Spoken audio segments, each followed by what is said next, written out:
আজকে ছিল বাড়িতে লক্ষ্মী পুজো, আর বাড়িতে পুজো যেহেতু তাই রাতের ডিনারে তো লুচি হতেই হবে।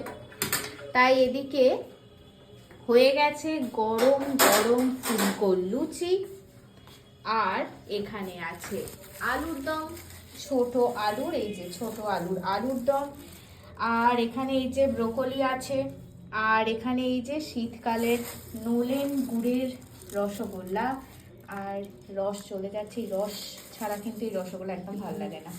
আচ্ছা, এখানে আবার বাড়িতে এটা বাড়ির তৈরি আর কি ক্ষীর আছে, এই ক্ষীর দিয়ে লুচি খেতে দারুণ লাগে, তার সাথে এই রসগোল্লা দিয়ে তো আরোই জমে যাবে। এই যে শীতকালে এখন ব্রোকলি ওঠে, সেটারই একটা তরকারি মতো, ওই ব্রোকলি টমেটো এইসব একটা তরকারি।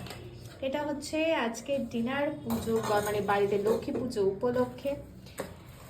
নিরামিষের মধ্যে বেশ ভালোই রান্না, বেশ কেন অনেকটাই ভালো রান্না।